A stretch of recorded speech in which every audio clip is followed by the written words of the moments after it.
میں یہ جاننا چاہ رہا ہوں آج کی نوجوان نسل کے لیے کہ جو بہت سے لوگ یہ سوچتے ہیں کہ وہاں جا کر آباد ہوا جائے یا وہاں پڑھنے کے لیے جایا جائے، تو ان کے لیے یہ چند بنیادی چیزیں پتہ ہونی چاہیے کہ ایک تہذیب سے اٹھ کر دوسری تہذیب پہ جانا وہ کتنا آسان ہے یا کتنا مشکل ہے۔ مشکل تو نہیں کہوں گی میں اس کو، آسان ہے، کیونکہ جس طرح سے یہ میڈیا بہت فرینڈلی ہے۔ امریکہ کا جو سسٹم ہے، کیونکہ میں ملک نہیں کہتی اس کو، امریکہ کو میں سسٹم کہتی ہوں، یہ سسٹم بڑا فرینڈلی ہے آپ کے ساتھ نا، تو آپ کو ایڈجسٹ کرنے میں بڑی ہیلپ آؤٹ کرتا ہے۔ لیکن جو میں فرق دیکھتی ہوں یہاں کے اور وہاں کے لوگوں میں، جو مجھے بھی تکلیف دیتا ہے، یہاں پہ کمیونیکیشن گیپ بہت ہے کہ اگر میں دیکھوں کہ کمیونیکیشن سکل جو ہے لوگوں میں، بعض دفعہ کچھ لوگوں میں یہ نہیں کہتی سب میں، کچھ لوگوں میں زیرو ہے۔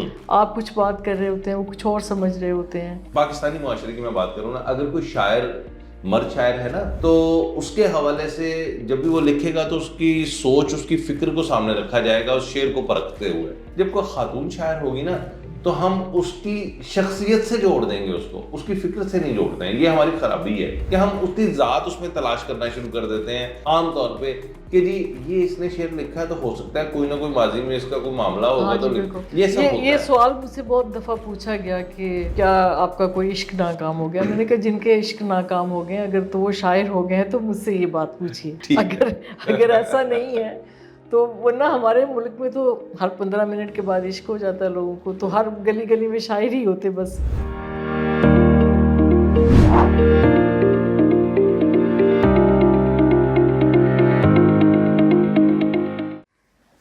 السلام علیکم ناظرین، میں ہوں طاہر شہیر اور قاسم علی شاہ فاؤنڈیشن کے پلیٹ فارم سے آج جس شخصیت کا انٹرویو کرنے جا رہے ہیں ہم لوگ، وہ شاعرہ ہیں، ادیب ہیں، سوشل ورکر ہیں، اسکالر ہیں۔ ان کی بہت سی ایسی جہات ہیں کہ جن کے اوپر بات کی جا سکتی ہے، اور ہم ان کے ساتھ اب گفتگو کا آغاز کریں گے۔ گزشتہ 40 سال سے امریکہ میں مقیم ہیں۔ آئیے گفتگو کا آغاز کرتے ہیں محترمہ ریحانہ قمر۔ السلام علیکم، کیسی ہیں؟ میں بالکل ٹھیک جی، تھینک یو سو مچ۔ سب سے پہلے تو آپ کو یہاں قاسم علی شاہ فاؤنڈیشن میں خوش آمدید کہتے ہیں۔ یہ سوشل میڈیا کا پلیٹ فارم ہے، ہمارا بہت بڑا، پاکستان کا سب سے بڑا پلیٹ فارم ہے یہ۔ بہت شکریہ جی۔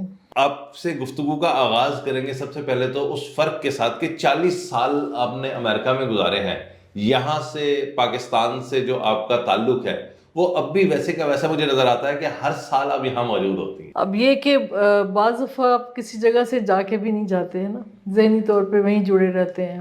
آپ کی، میں نے بہت پہلے ایک شعر کہا تھا کہ کون ٹوبے کی طرف کھینچ رہا ہے مجھ کو، ٹوبہ ٹیک سنگھ میرا شعر، ماشاءاللہ۔ یہ میری ماں کی محبت ہے کہ بچپن میرا، تو پتہ نہیں بچپن ہے، ماں کی محبت ہے، لوگوں کی محبت ہے۔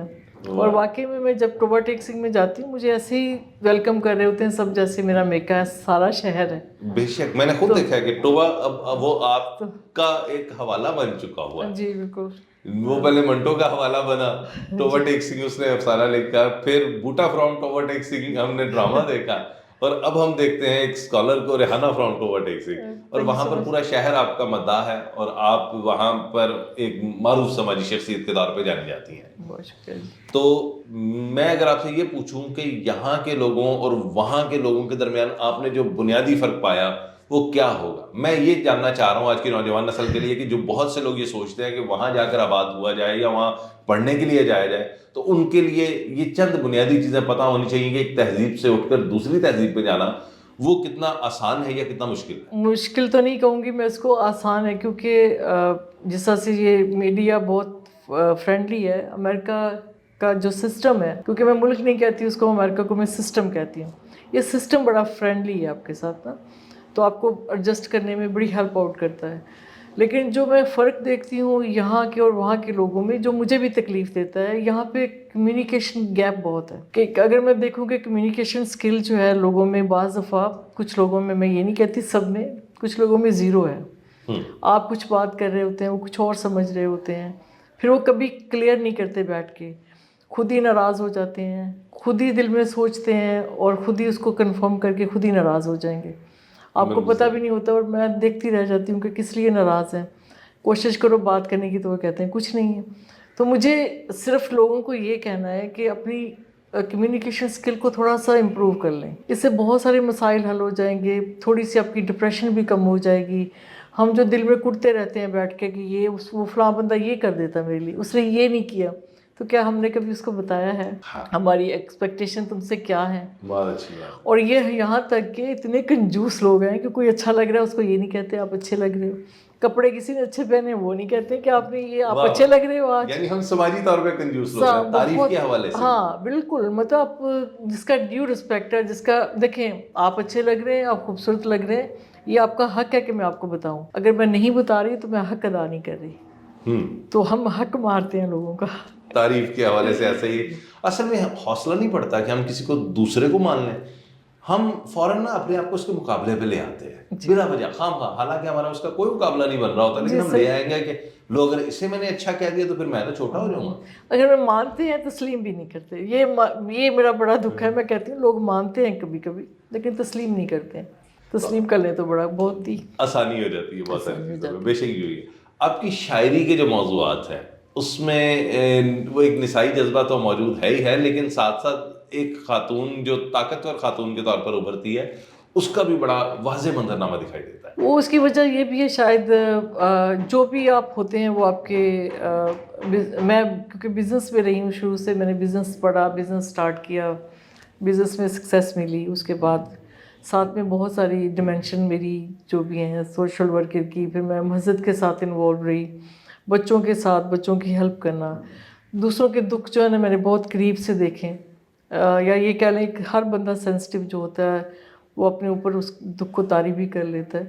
یہ بھی وجہ ہے کہ شاعری میں وہ در آتے ہیں آپ کے، آپ لاکھ کوشش کریں ان کو اوائڈ کرنے کی لیکن ہوتے ہیں وہ آپ کے اندر. 9 شعری مجموعے جو ہیں ماشاءاللہ کیا بات ہے. یہاں لوگوں سے ایک شعر جو ہے وہ نہیں لکھا جاتا اور آپ نے 9 شعری مجموعے لکھ لیے. سب سے پہلے آپ کوئی ایک اپنا کلام عطا کریں، اس سے پھر بات آگے لے کر چلتے ہیں. محبت سے مکر جانا ضروری ہو گیا تھا. محبت سے مکر جانا ضروری ہو گیا تھا. پلٹ کے اپنے گھر جانا ضروری ہو گیا تھا. اچھا.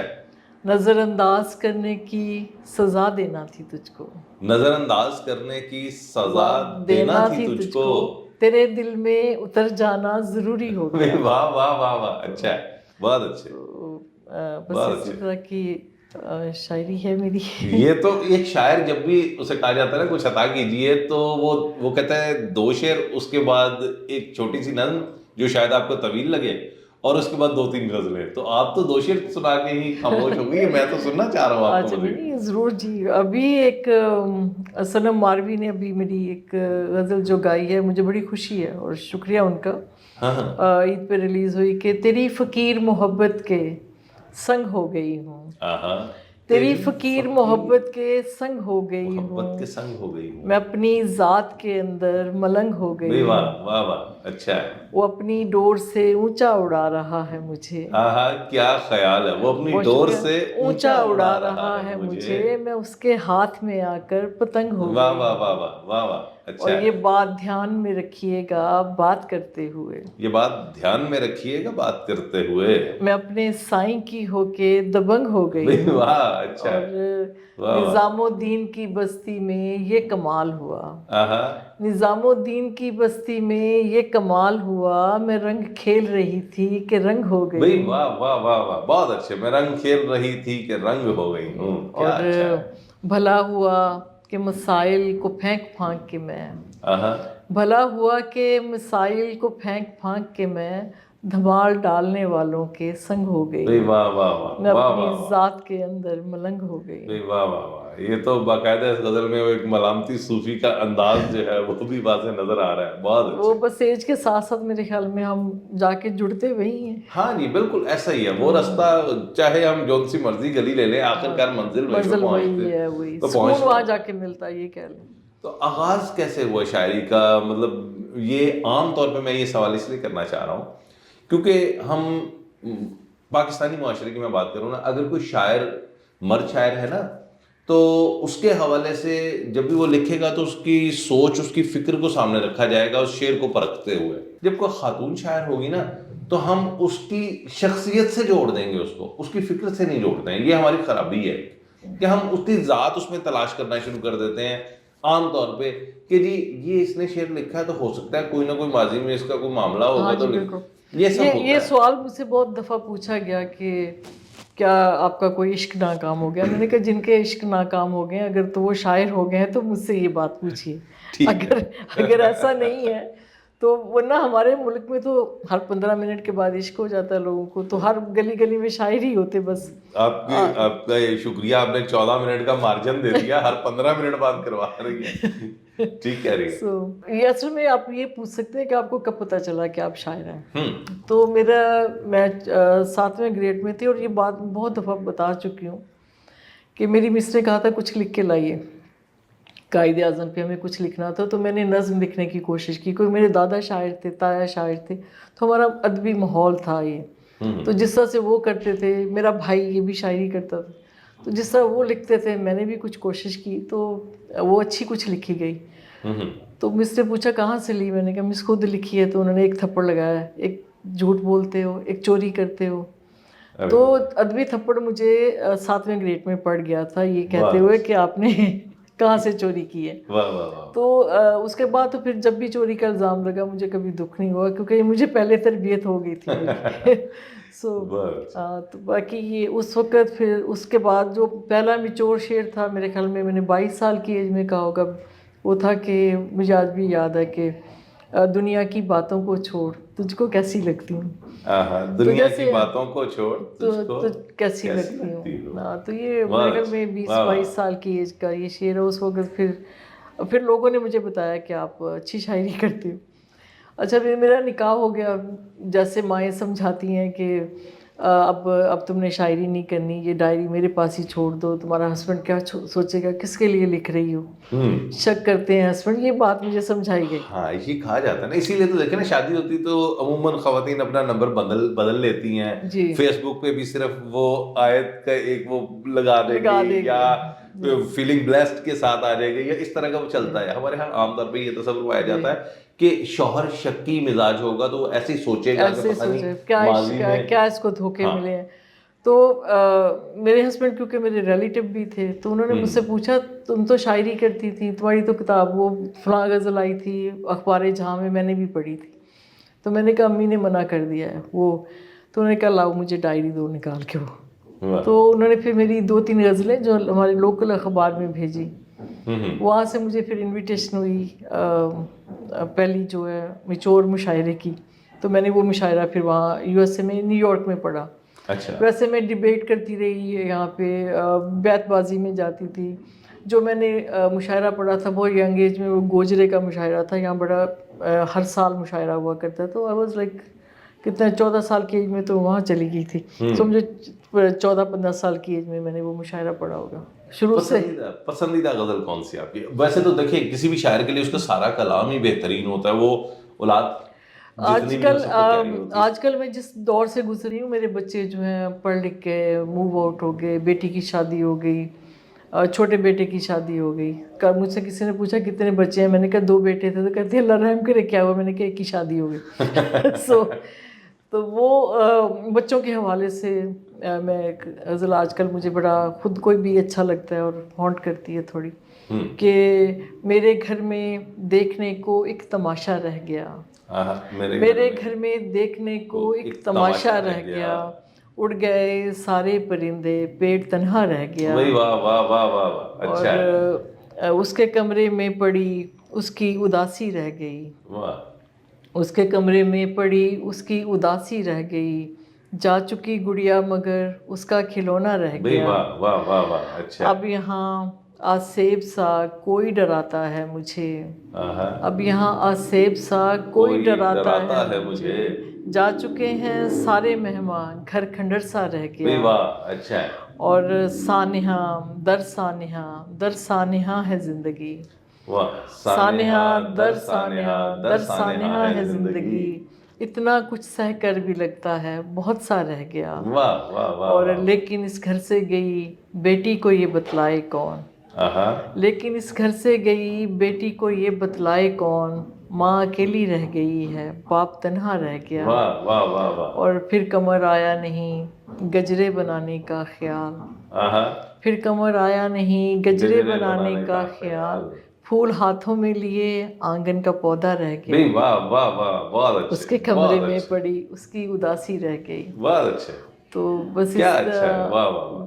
وہ جیسے جیسے آپ کے حالات بدلتے ہیں، بچوں کے حوالے سے ہی زیادہ تر آج کل میری شاعری چل رہی ہے کہ تیری شہزادی کو ایک دن رائے گاں ہونا ہی تھا، تیری شہزادی کو ایک دن رائے گاں ہونا ہی تھا، جو ہوا ہے میری ماں او میری ماں ہونا ہی تھا. اچھا، اور سوچتی رہتی ہوں اب گھر میں اکیلی بیٹھ کر، سوچتی رہتی ہوں اب گھر میں اکیلی بیٹھ کر میں بھی کیا کرتی کہ بچوں کو جواں ہونا ہی تھا. واہ واہ واہ، بہت اچھا، بہت تو اچھا. اس طرح کی بس یہ شاعری میں وہی ہوتا ہے جو چل رہا ہوتا ہے. ماشاءاللہ، آپ کو تو عالمی سطح پہ سراہا گیا، آپ کو ساہتیہ ایوارڈ انڈیا سے دیا گیا، بہت بڑا ان کا ایوارڈ مانا جاتا ہے یہ.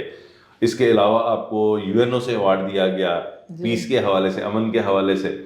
تو یہ عالمی سطح پر جب اتنی پذیرائی، اور اس کے مقابلے میں آپ دیکھتی ہیں پاکستان کے حوالے سے، تو کیا فرق محسوس کرتے ہیں؟ پتہ ہے کیا، مجھے میں تھوڑا سا شاید میری سوچ ڈفرینٹ ہے، یا یہ کہہ لیں کہ میں ڈفرینٹ معاشرے میں پڑھی ہوں، کہ ہمیں یہ سکھایا گیا کہ جو لوگ آپ کو نہیں مانتے، جل رہے ہوتے ہیں، اصل میں وہی آپ کا اقرار کر رہے ہوتے ہیں.